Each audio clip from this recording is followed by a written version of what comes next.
I'm just going to do a quick video about how you can fix some of Word's bad habits, if you will, in hyphenation. So this is a page from a book that I'm working on, and a lot of websites and others will tell you that you can't format books in Word. Well, that's simply not true. You have to know how to work Word as you do any tool. You can get InDesign. It certainly is probably the premier tool for book design, but if you're just an occasional publisher, it's probably a poor investment on your part to sink hundreds of dollars into that tool. And anything that I can do to not put a dollar in Adobe's bucket is good for me. So hyphenation in books is something you should probably study outside of the technical part of it. It is incredible to me how many professionally published books you see now, I mean from big name publishing companies, that hyphenate proper nouns.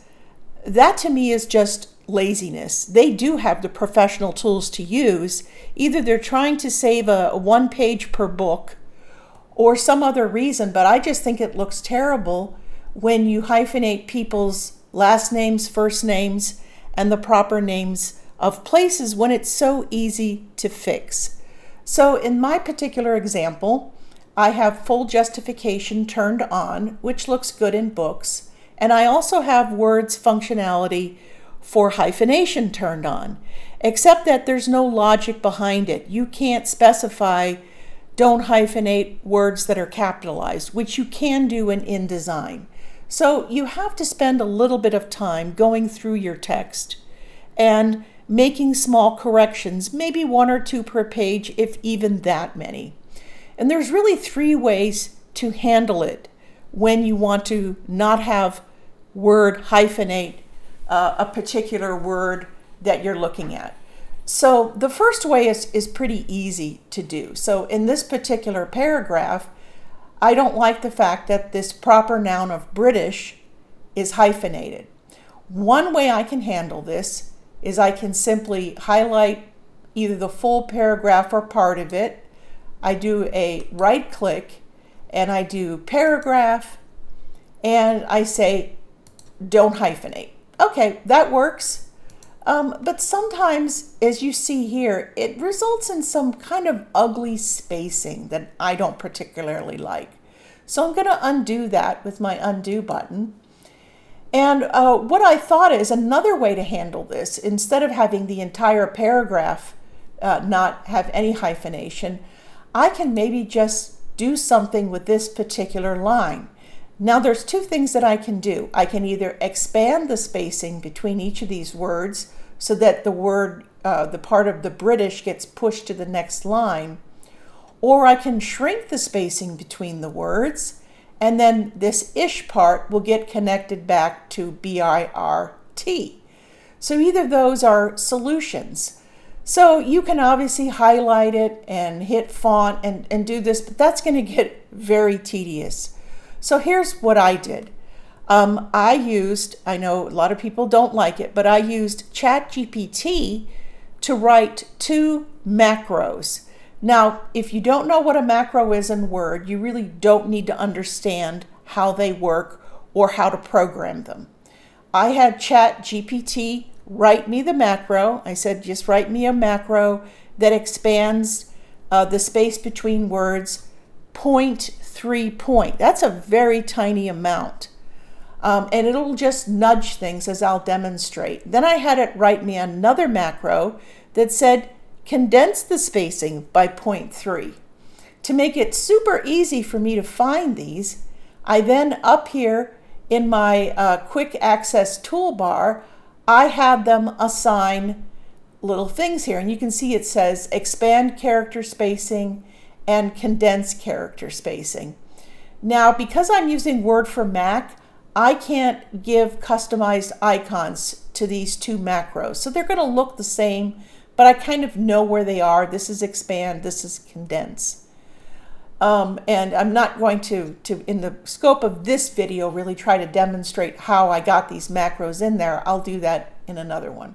But let's see what's the best solution for this line. So first I'm going to highlight it, and let's try first expanding it by 0.3, which is my first macro here, and I just click it. And it gives me a nice message, character spacing set to expanded by 0.3. And look what it did. It pushed that word British to the next line.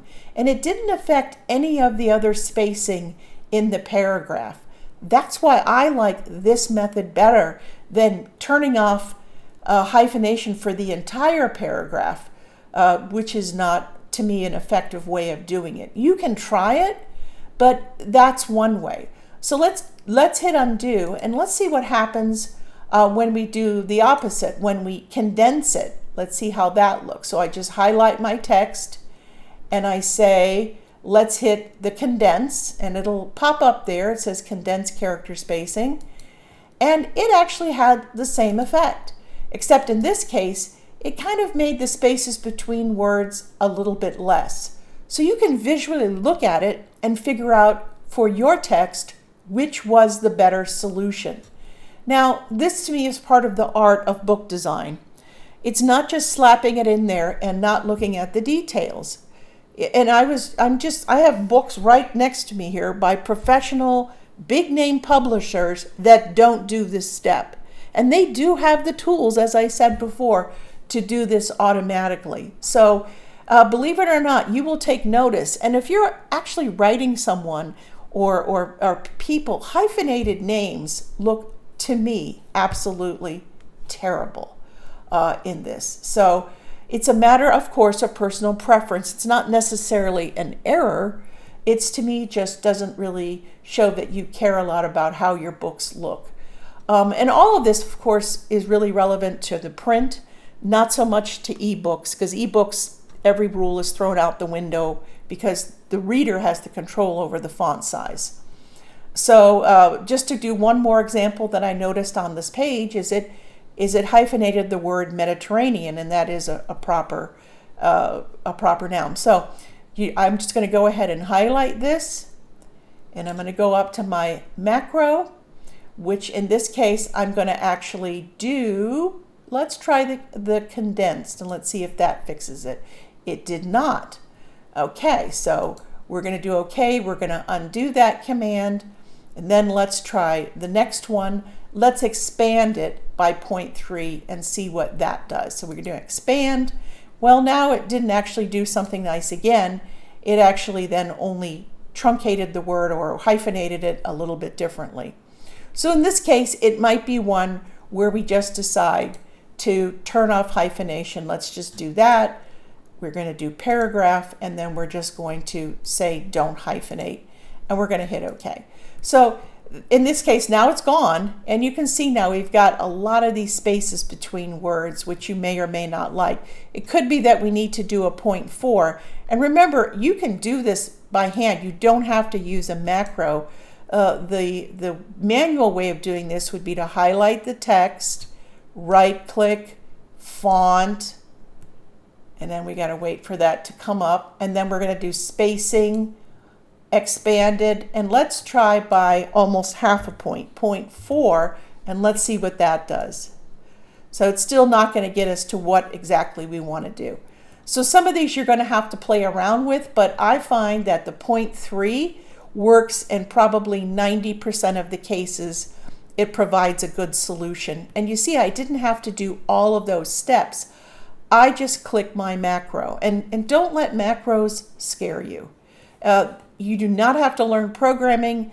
The instructions in ChatGPT give you a great step-by-step process to create the macro and get it into your document. Also, if you're going to design a book in Word, you have got to understand over here styles. This is your key to making you have so much less work and keeping your book consistent across chapters. It's where you control all of these things, and everything just comes in nicely. You know, what's your scene marker? I have my scene split right here.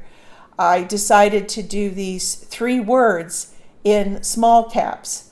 So I have over here, I don't see it right here particularly, but there's one called first 3 words. I highlighted, hit that, and it makes my first 3 words of a scene split or chapter begin in small caps, not all caps. If you don't know what small caps are, look it up. It's really kind of a nice formatting feature. Here's a block quote. I just highlight this text over here and I hit block quote, and it does it automatically for me, and it makes everything really, it's a big time saver. Sometimes it can get rid of my little footnote there, but fix that easily. So you can format books in Word. You just have to take your time and learn Word as you would any tool. Well, I hope this little lesson on hyphenation is helpful. If so, give me a comment, and maybe I'll do some more little tricks of the trade on getting your books to look really nice in Microsoft Word.